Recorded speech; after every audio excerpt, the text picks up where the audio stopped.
Hello, welcome back to the channel. As you might have guessed from the title of the video, today we're going to be talking about how I got into the best shape of my life at 28 years of age, subjectively, in my opinion. If you're new here, do me a favor and hit that subscribe button. Leave the video a like if you enjoyed. Just leave the video a like. It helps out the channel a lot. To start off, why do I think I'm in the best shape of my life right now at 28? I suppose I've been leaner at certain times in my life. For example, when I competed, I've been stronger. For sure, I've certainly been stronger, but I just feel like overall right now I have a really nice mix going on. And these are the 5 things that I did in order to achieve that throughout the last year. So let's jump into it. Okay, so tip number 1, and the first thing that I did this year to actively achieve this shape is I began intermittent fasting. Now, before you click away and say, oh, brilliant, another idiot preaching me the benefits of intermittent fasting for fat loss, allow me to explain. First and foremost, intermittent fasting is not a silver bullet for weight loss. It's not a magic formula, but if used correctly, I believe it's a really useful tool for losing weight. For those of you who don't know, intermittent fasting means fasting for a period of time throughout the day, aka not eating food between a set amount of hours throughout the day. So for example, what I would do with intermittent fasting is I would not eat every day until 12 p.m. for the last year. Now what that does is it reduces the amount of time in which you're able to actually consume food, which in theory, as long as you're not overeating, should reduce the amount that you are eating on a daily basis and thus become a useful tool for actually losing some weight. The reason that I started intermittent fasting was that I was working full time and I wanted to eat 3 meals a day. And what this allowed me to do was eat 1 meal at 12 p.m. for my breakfast, break fast, intermittent fasting for breaking it. Nice. See what I did there? Then I would eat a pre-workout meal around 3:30 or 4 o'clock before I trained. And finally, after the gym, I would come home and eat a bigger meal, my final meal around 8 p.m. What this final meal would do is it would allow me to stay feeling full all the way through until 12 p.m. the next day. What I liked about intermittent fasting is it allowed me to limit the amount of food that I was eating while still feeling full because of the way that I spaced them out. As I typically don't feel hungry in the morning, I was able to push back my starting meal and again feel full that little bit longer throughout the day. If you haven't already, give intermittent fasting a try, see how it goes. Like I said,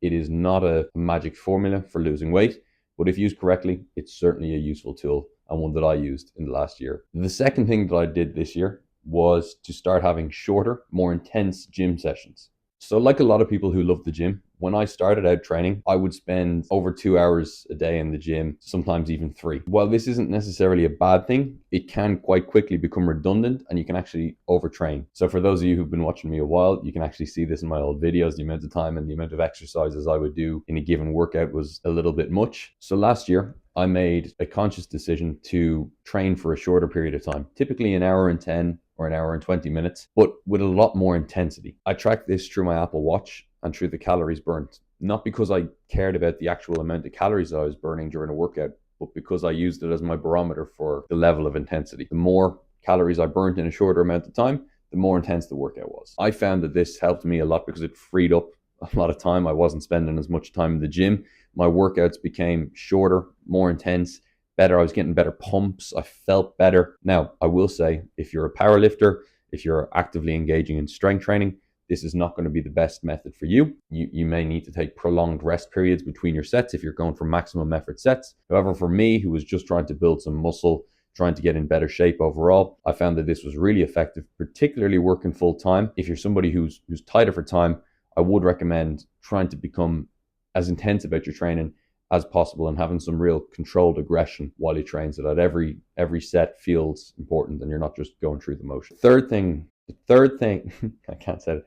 The third thing, there we go, that I did was to implement a higher protein diet. I'm not sure a lot of you are aware of this, but about 4 or 5 years ago, I was actually diagnosed with irritable bowel syndrome. In a nutshell, this means that I have a highly sensitive stomach and that any kind of exotic food can set it off and trigger my bowel, which isn't great. What do I mean by exotic? Essentially anything that isn't painstakingly plain.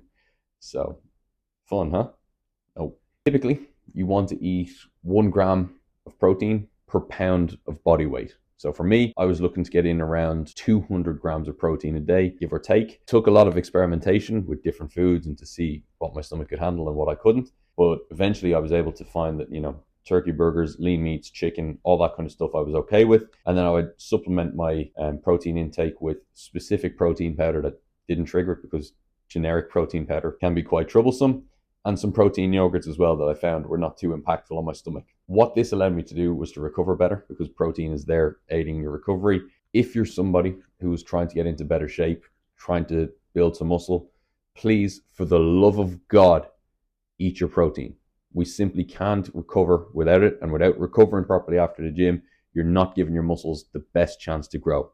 So do it. Eat your protein. Do it. The fourth thing that I did this year, and I suppose that it's one of the things that I've been doing for a long time, is discipline and being disciplined around the gym. I was going to call this point consistency, but I do believe there is a level beyond consistency that is needed to actually achieve tangible results with the gym and to see progress long term. So allow me to explain. For context, for those of you who don't know me, I turned 28 on Thursday, and I'm going into my 11th year of weightlifting.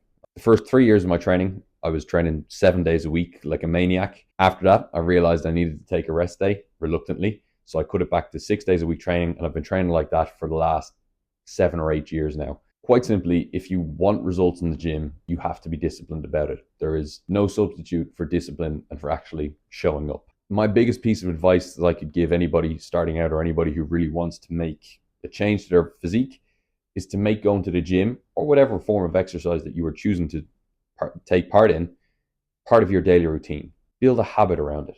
Make it something that is a non-negotiable for you to have in your day, in your daily routine. Like I said to you, I train 6 days a week, and that one day a week, typically on a Sunday when I don't train, I hate it. It feels like I don't know what to do with myself because going to the gym is so ingrained in my daily routine. If you can build that level of discipline around any habit, whether the gym, whether, your work, your own business, whatever it might be, you're bound to get results. You're bound to see progress. All you have to do is trust the process. It's not going to be overnight gratification and overnight results because the gym takes years. Look, I'm training at 11 years and I only feel like I'm starting to be happy with my physique now. What I can say is if you can build discipline around it, you will see progress, you will improve, you're going to build effective habits for yourself for moving forward. The fifth and final thing that I did this year was I allowed myself to have a prolonged lean bulk.